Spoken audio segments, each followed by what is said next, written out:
आता आपण थोडं नाशिक, उत्तर महाराष्ट्र आणि विदर्भाकडे वळूया.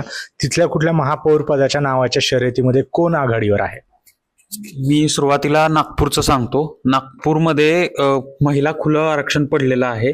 त्यातून 4 इंटरेस्टिंग नावं पुढे आलेली आहेत. यातलं सगळ्यात पहिलं आघाडीवर असलेलं नाव आहे ते म्हणजे शिवानी दानी. शिवानी दानी या सध्या भारतीय युवा मोर्चाच्या सरचिटणीस आहेत. त्यांनी यापूर्वी शहराच्या अध्यक्ष म्हणून पण काम केलेलं आहे. त्यांचा सगळ्यात मोठा USP म्हणजे त्या देवेंद्र फडणवीस यांच्या सर्वात विश्वासू आहेत आणि देवेंद्र फडणवीस यांच्याच विधानसभा मतदारसंघातील प्रभागातून त्या निवडून आलेल्या आहेत.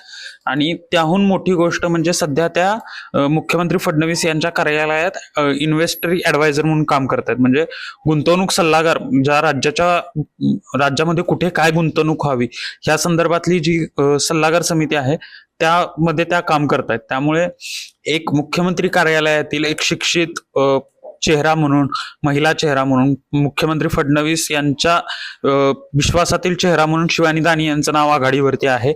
त्यानंतर अन्य 3 नावही चर्चेत आहेत. एक तर आहेत अश्विनी जिचकार, दुसरं म्हणजे नीता ठाकरे आणि तिसरं दिव्या धुर्डे. ह्या 3 नावं आघाडीवरती आहेत. अश्विनी जिचकार याही मुख्यमंत्री फडणवीस यांच्याच मतदारसंघातील प्रभागातून निवडून येतात. नीता ठाकरे या ज्येष्ठ नगरसेवक आहेत. मागच्या जवळपास 10 वर्षापासून त्यांचं नाव चर्चेत आहे. मागील निवडणुकीत त्यांचा पराभव झाला होता, पण यावेळी त्या पुन्हा निवडून आलेत आणि आता डायरेक्ट महापौर पदाच्या रेसमध्ये आलेले आहेत. मात्र या सगळ्यात मला शिवानी दानी यांचं नाव जास्तीत जास्त प्राधान्याने आघाडीवर वाटतंय. कारण मगाशी जेव्हा नागपूरची सोडत सुरू व्हायचीच होती त्याच्या आधीच काँग्रेसचे नेते विजय वडेट्टीवार यांनीच थेट शिवानी दानी यांचं नाव जाहीर केलं होतं की नागपूरचं आरक्षण जर महिला खुलं पडलं तर शिवानी दानी याच महापौर होतील असं त्यांनी जाहीर केलं होतं. खुलं पडणार हेच बोलले होते. म्हणजे सेटिंग आहे त्याच्यामुळे असा आरोप पण त्यांनी केला होता. आता हे योगायोगानं म्हणा किंवा सेटिंगनं म्हणा, कसं असेल ते असेल, पण नागपूरमध्ये महिला खुलं आरक्षण पडलेलं आहे आणि शिवानी दानी यांचं नाव आघाडीवरती आहे. त्यांचं दुसरं एक महत्वाचं कारण म्हणजे जर आपण नागपूरमधील सगळ्या विधानसभा मतदारसंघांचा आढावा घेतला तर कृष्णा खोपडे असतील किंवा इतर आमदार जे असतील त्यांचं लीड जास्त होतं विधानसभेला आणि मुख्यमंत्री देवेंद्र फडणवीस यांचं स्वतःचं लीड 40,000च्या घरात आलं होतं. त्यामुळे कुठेतरी मुख्यमंत्री आपल्या मतदारसंघात, आपल्या विधानसभा मतदारसंघात हे महापौर पद ठेवण्याचा प्रयत्न करतील. आपल्या मतदारसंघातून जास्तीत जास्त विकास व्हावा, आपल्या मतदारसंघातून जास्तीत जास्त निर्णय व्हावेत, आपल्या मतदारसंघात आपला महापौर राहावा, ह्यासाठी ते प्रयत्नशील असतील. त्यामुळे शिवानी दानी यांचं नाव सध्या तरी आघाडीवरती आहे. दुसरं आपण नाशिकमध्ये जाऊया. नाशिकमध्ये सुद्धा महिला खुलं आरक्षण पडलेलं आहे आणि नाशिकमधला सगळ्यात मोठा फॅक्टर म्हणजे कुंभमेळा होणार आहे पुढच्या वर्षी. त्यामुळे नाशिक महापालिकेचं काम हे पुढचं काही 1-2 वर्ष तरी संपूर्ण कुंभमेळा सेंट्रिक असणार आहे. मंत्री गिरीश महाजन हे जरी तिथे सध्या होल अँड सोल कारभारी असले तरी पण शहरातील जे निर्णय आहेत, शहरातील जे प्रश्न आहेत ते महापालिकेतूनच सोडवले जाणार आहेत. त्यामुळे महापालिकेचं एक वेगळं महत्व आहे कुंभमेळ्याच्या पार्श्वभूमीवर. त्यामुळे नाशिकचं महापौर कोण होणार याकडे नाशिककरांचं लक्ष लागलेलं आहे. पण सध्या तरी काही नावं चर्चेत येत आहेत. त्यामध्ये सुनील केदार यांनी सांगितलं होतं, जे तिथले भाजपचे शहराध्यक्ष आहेत, त्यांनी सांगितलं होतं निष्ठावंतांना संधी दिली जाईल. म्हणजे नाशिकमध्ये आपण काही मागच्या वेळी बघितलं तर महापालिकेच्या आधी मोठ्या प्रमाणात इनकमिंग झालं होतं. त्यामुळं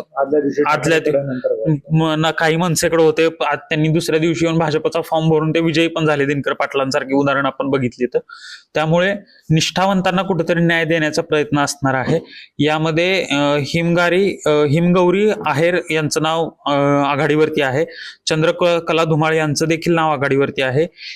हिमगौरी या भाजपचे आमदार आहेत चांदवडचे, राहुल आहेर त्यांच्या चुलत बहीण आहेत त्या. पण राहुल आहेर यांना देवेंद्र फडणवीस यांनी मंत्रिपदाचा शब्द दिलेला आहे.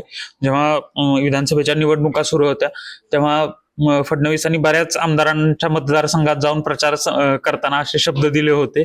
त्यातले किती पाळलेत हे आपल्याला पण माहिती आहे. पण राहुल आहेर यांना पण तो शब्द दिला होता. त्यामुळे त्यांना जर यदा कदाचित मंत्रिपदाची लॉटरी लागली तर महापौर पद पण त्यांच्याच घरात आणि मंत्रीपद पण त्यांच्याच घरात असं होणार नाही. त्यामुळे हिमगौरी यांचं कदाचित नाव मागं पडू शकतं जर आहेर यांचं नाव मंत्रिपदाच्या रेसमध्ये पुढे आलं तर. दुसरं नाव आहे चंद्रकला धुमाळ. चंद्रकला धुमाळ यांचे जे पती आहेत दिगंबर धुमाळ, ते भाजपचे निष्ठावंत कार्यकर्ते आहेत. मागच्या अनेक वर्षापासून ते भाजपमध्ये कार्यरत आहेत, संघटनेत कार्यरत आहेत. शहराच्या भाजपच्या वाढीसाठी त्यांची सक्रिय भूमिका असते. गिरीश महाजन यांचे निकटवर्तीय म्हणून ओळखले जातात ते. त्यामुळे त्या कॅटेगरीत चंद्रकला धुमाळ यांचं नाव परफेक्ट बसतंय. दुसरं म्हणजे दीपाली कुलकर्णी, संध्या कुलकर्णी यांची पण नावं चर्चेत आहेत.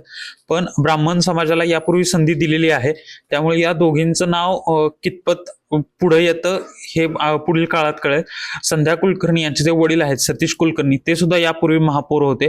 त्यामुळे परत एकदा त्यांच्याच घरात महापौरपद दिलं जाणार का, असा सुद्धा प्रश्न आहे. थोडक्यात या सगळ्यात जर बघितलं आपण तर चंद्रकला धुमाळ हे नाव सध्या आघाडीवरती आहे आणि भाजपने जे क्रायटेरिया ठरवलेत त्यामध्ये ते परफेक्ट बसणारं नाव आहे. सोमेश.